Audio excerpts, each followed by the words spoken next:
Hello my dear friends, you're on the Military Summary channel. In this short video we're going to discuss the most important events that took place during the previous nights of the local time. The Russian sources are saying that as a result of fierce fightings for Petykhatki, they were forced to leave this settlement during the previous days towards more reliable positions in the settlements like Zherebyanki and in the forest lines on the south, on the east, on the northeast of that settlement. So basically the current defense line of the Russians in defense belt of the Russians in this area looks like this. But anyway, the Ukrainians neither were able to save control over this settlement, and the Russians reported that during the previous night of the local time, the Ukrainians were forced to step back from this settlement towards more reliable positions on the north. So basically the Ukrainians left some infantry forces, some troops in the forest on the west of that settlement. So basically during the previous day they managed to establish some fortifications no matter the Russian attacks using the heavy artillery systems. Also the Ukrainians left to the north of that settlement in this small farm on the north, and of course the main Ukrainian forces are located in Lapkova, where the Russians don't have possibilities to attack using the heavy artillery systems because of the big distance to the Ukrainian positions. Anyway, this is a normal practice, normal situation for any army. The Ukrainians using these tactics regularly.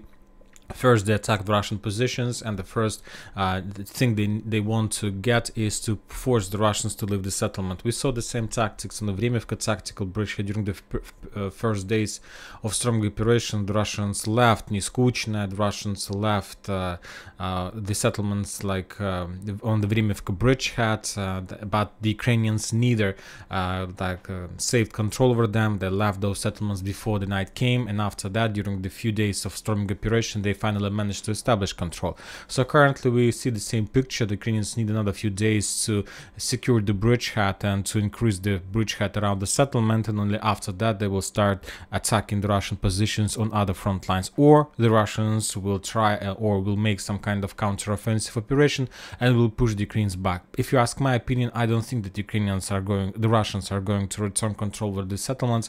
The thing is that they don't need these settlements because these settlements have already been reduced till ruins, and for them it's much more better to stop the Ukrainians on the next defense belt, on the more reliable positions, and those positions that haven't been destroyed or reduced till ruins under the Ukrainian fire. So I don't expect the Russian greatest counteroffensive in this area, but who knows, we'll see.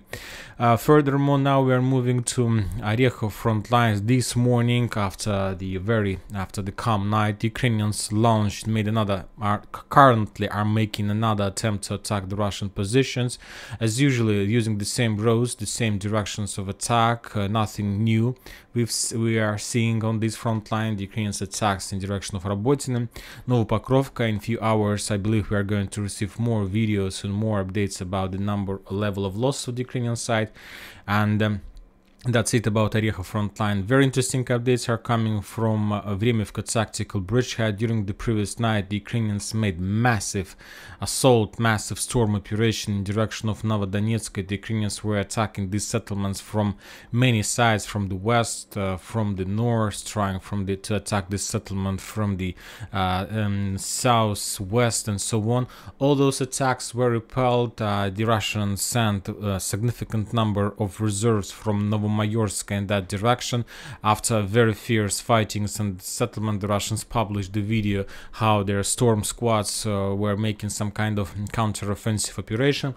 As a result of fierce fightings in that area, the Ukrainians were defeated and were forced to step back. This video was published by official Telegram channel of Ministry of Defense of Russian Federation. So basically on this video they're saying they're showing the process of counter-offensive operation in the vicinity of Novodonetsk.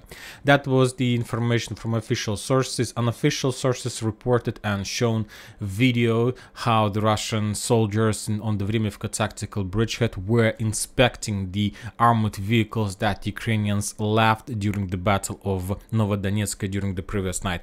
The Russians are saying that Ukrainians were forced to leave around 50 units of different Western types of weapon. Either France tanks, AMX, either probably Leopards and different types of armored vehicles. Imagine yourself that there were very heavy clashes, very fierce fightings in the vicinity of the settlement during the previous night, and the Ukrainians were forced as a result of that battle to drop on the battlefields around 50 units of different types of armored vehicles of Western countries. So that was significant defeat in the vicinity of that settlement, and maybe there is a very high chances that the Russians will try to develop their offensive operation in that area, because basically the situation is that this flank, the eastern flank of Rimivka tactical bridgehead, was weakened by the Russians, because like 50 units is a very big amount of forces, and the Russians do have possibilities to attack, to continue advancing to the north in direction of Niskuchna along this river, and to attack in the flanks the positions of 37th Marine Brigade and 4th Tank Brigade. We'll see whether the Russians are planning to do this or not. The upcoming day is going to give us the answer to this question. Now we are moving to Mariinka, and today we received during the previous day, 24 hours, 12 hours ago, a lot of interesting updates from this territory as well. The first update is coming from the fields between settlement Победа and Nova Mikhailovka. These two settlements are under control, under protection responsibilities of 79th Air Assault Brigade and 109th Territory Defense Brigade, and probably 72nd Mechanized Brigade. So all these forest lines between these two settlements is a very big network of Ukrainian trenches and fortifications, and it's a very big problem for the Russians to conquer them, to get as close as possible to Mikhailovka, but we see that the Russians are moving in this direction. And today we got the first video, the first confirmation that the Russians started using very interesting tactics. The Russians brought significant number of very old vehicles to the combat line, to the front line. Of course, a lot of those vehicles were captured from the Ukrainian side. On this video, for example, you might see how the Russians have sent a tank, this in the bottom of the video, a tank that were going to the forest line, and at some point this tank got on the minefields, and the mines and the tank was destroyed, and the tank stopped and he couldn't move further, so right in front of Ukrainian positions. And the question is what the Russians were planning to do. Later the Ukrainians from their side, from trenches, I believe they understood that there was some kind of trap from the Russian side. They're using some kind of pods, took a decision to destroy this tank using missile or rocket, and right in a second, as soon as they took a decision to do this, this tank, let's a little bit go further. The tank was exploded. The tank exploded with a very heavy like explosion. You see this. So last one more time. Let's go back.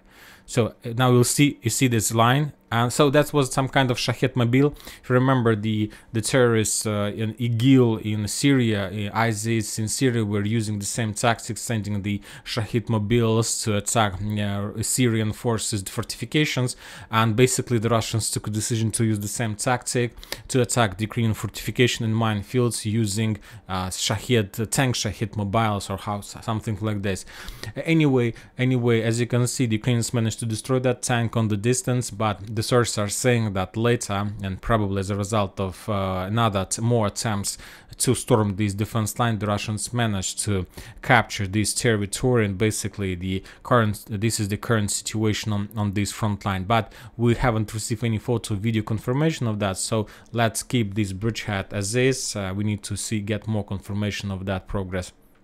Also, the Russians reported that the squads of Storm Z's units, it's like Shoigu's forces, who is under control of the Ministry of Defense of Russian Federation, managed finally to establish control over these farms on the northern part of Mariinka, and the Russians are saying that those farms couldn't, like Ahmad special unit neither Ahmad special unit neither Russian forces couldn't establish control over those farms, and the Storm Z squads, it's the ex-prisoners, did that during the previous 12 hours, and probably the northern part of Marinka has been captured by the Russians, and now they are able to focus their attack against the supply roads that goes to the west and southwestern part of Marinka. Anyway, the Russians are saying that that was a significant progress that will ease the further developments in that settlement.